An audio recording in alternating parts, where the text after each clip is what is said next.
आज हम आए हुए हैं अनु त्रिपाठी जी के यहाँ, जो कि बहुत संघर्षशील व्यक्ति हैं।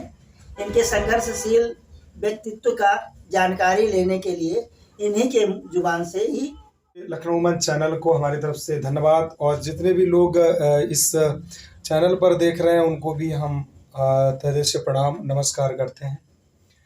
मैं अनु त्रिपाठी कानपुर देहात से, और मैं हमेशा एक बात कहता हूँ, हमेशा लोगों से मेरा कहना रहता है, अपील रहती है।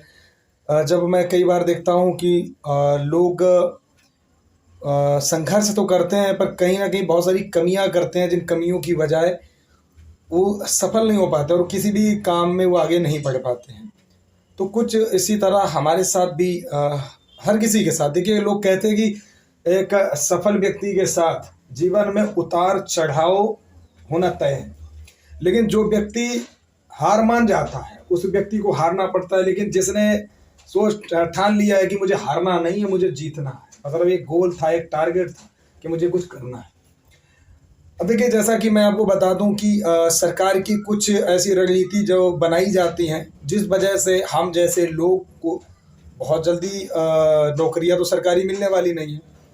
तो हमेशा पिताजी कहते थे कि भाई हमारा बेटा एक दिन अच्छी नौकरी करेगा, सरकारी नौकरी करेगा, लेकिन हम कभी भी नौकरी के उस पर नहीं रहते थे। हमारा मतलब हमेशा रहता था कि मैं व्यवसाय करूं और सिंगिंग लाइन में जाऊं, एक्टिंग करूं, कुछ इसी तरह हमारे सपने हुआ करते थे। तो मैं जब घर से निकला हूं तो मुझे घर से पहली बात तो घर से निकलने नहीं दिया जा रहा था किसी भी तरह से, ना तो हमें बाहर नौकरी करने का कोई परमिशन मिल रहा था। अचानक एक दिन रात रात में दिमाग में गूंजा कि नहीं यार, मुझे बाहर निकलना, अब जो होगा सो देखा जाएगा। तो खैर, हालांकि किसी माँ बाप का अनादर नहीं करना चाहिए, लेकिन मुझे थोड़ा करना पड़ा क्योंकि मुझे आगे बढ़ना है। लेकिन आप लोग ऐसा मत करिए, है ना। देखिए, थोड़ा बहुत तो चलता है, लेकिन इतना भी नहीं चलता कि माँ बाप का दिल दुखे। लेकिन उस समय बचपन में थोड़ा सा गलतियाँ हम किए कि मतलब बिना बताए हम घर से निकल गए और हम दिल्ली में जाकर सेट हुए। वहाँ हमने अपना काम धंधे किया जैसे तैसे। बहुत सारी ऐसी कहानियाँ हैं, बहुत सारे ऐसे हालात से गुजरा हूँ कि मैं क्या बोलूँ, कि यहाँ तक अगर बोला जाए कि एक फुटपाथ तो भी अच्छा होता है सोने के लिए। ऐसी बहुत सारी घटनाएं हमारे साथ घटित हुई। काम नहीं मिल रहा था, भूखा भी रहना पड़ा, सब कुछ संघर्ष किया। तो जब मुझे दिल्ली मेरा जाने का मकसद एक ही था कि मैं वहाँ जाऊँ और संगीत इंडस्ट्री से जुड़ूँ, संगीत से लेकर के एक्टिंग की दुनिया में मैं अच्छा कार्य कर सकूँ। लेकिन वहाँ मुझे जब कुछ नज़र नहीं आया तो फिर मैं उसी पर लखनऊ वापस आया। खैर, माँ बाप धीरे धीरे, काफ़ी दिन तक तो माँ बाप हमसे बात ही नहीं किया, लेकिन धीरे धीरे खैर माँ बाप मुझसे बात करने लगे। और काफ़ी लोग अक्सर मजाक बनाते थे, अभी तो हारमोनियम बजाता रही, ये तो नचैया है, गवैया, इस तरीके की लोग तो बोलते ही, ये जाहिर सी बात है। लेकिन उनका बहुत बड़ा योगदान होता है, क्योंकि अगर वो ये सब नहीं बोलेंगे तो आपको बुरा नहीं लगेगा, और जब आपको बुरा नहीं लगेगा तो आप आगे बढ़ नहीं पाएंगे। तो जब आपको बुरा लगेगा तो ऑटोमेटिकली आप दिमाग लगाओगे कि नहीं, मुझे तो संघर्ष करके आगे बढ़ना है। तो जब ऐसे मैं निगेटिविटी सुनता था तो मैं सोचता था ठीक है भैया, आज समय हमारा है तो लोग मुझे बोल रहे हैं, लेकिन कल हमारा समय आएगा तो लोग मुझे जरूर सुन पाएंगे। तो कुछ इसी तरह हुआ कि लखनऊ में उतर कर आए, तो यहाँ पे भी काम हम ढूंढा तो किसी एक अच्छा, आप लखनऊ कब आए हैं? लखनऊ में आया हूँ लगभग वही 2017 2017 में मैं लखनऊ आया हूँ। और उस 2017 के दौरान मुझे यहाँ पे काम ही नहीं मिल रहा था, मैं काफ़ी तकलीफ से गुजर रहा था।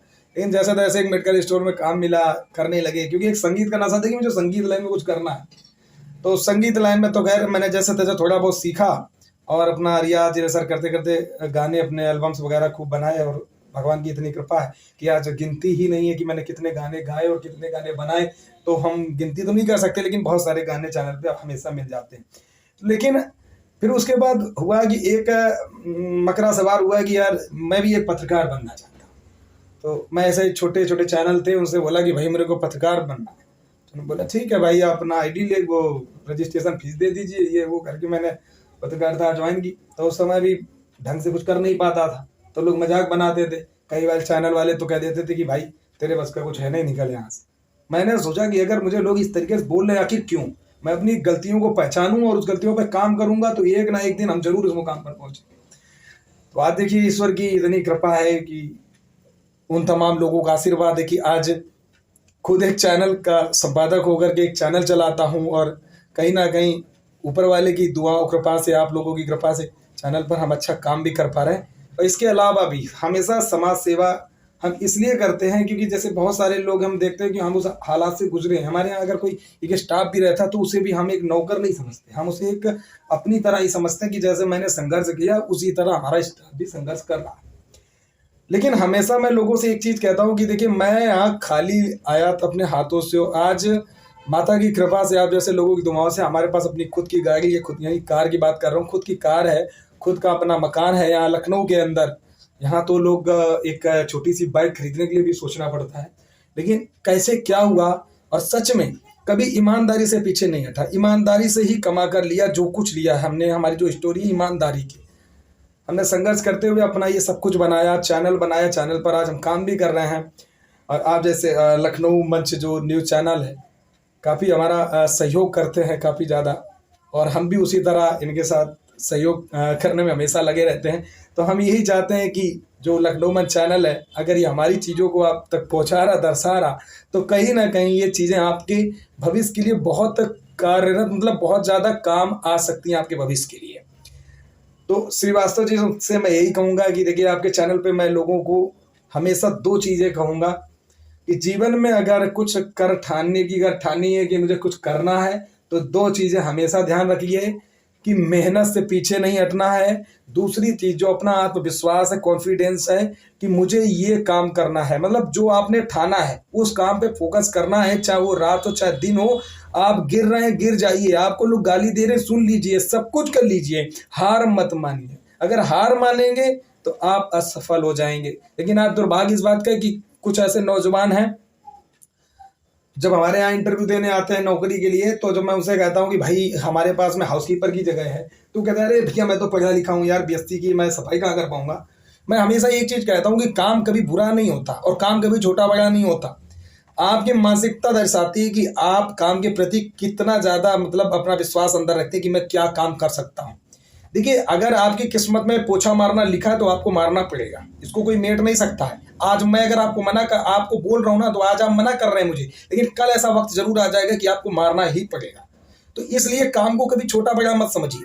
अगर आपको कहीं जॉब नहीं मिल रही है, अगर आपको लगता है कि कहीं यार पोछा मारना, तो ये सोच कर लग जाइए कि यार मेरी किस्मत में ये लिखा है, मैं भाई घर में रहता हूँ तो घर में भी काम करता हूँ। तो ये सोचकर आप कुछ दिन अपने संघर्ष को करिए, जो आपका संघर्ष है ऑटोमेटिक आपके अंदर परिवर्तन, बदलाव। और हमेशा काम कोई भी करिए, लेकिन जो आपका टारगेट है उस पर हमेशा रखना है। कैसे कि जब मैं बेटर था, तो बेटर जब था तो मैं सोचता था कि यार मैं कैसे जल्दी से जल्दी बेटर का कैप्टन बनूं, यानी सीनियर बनूं।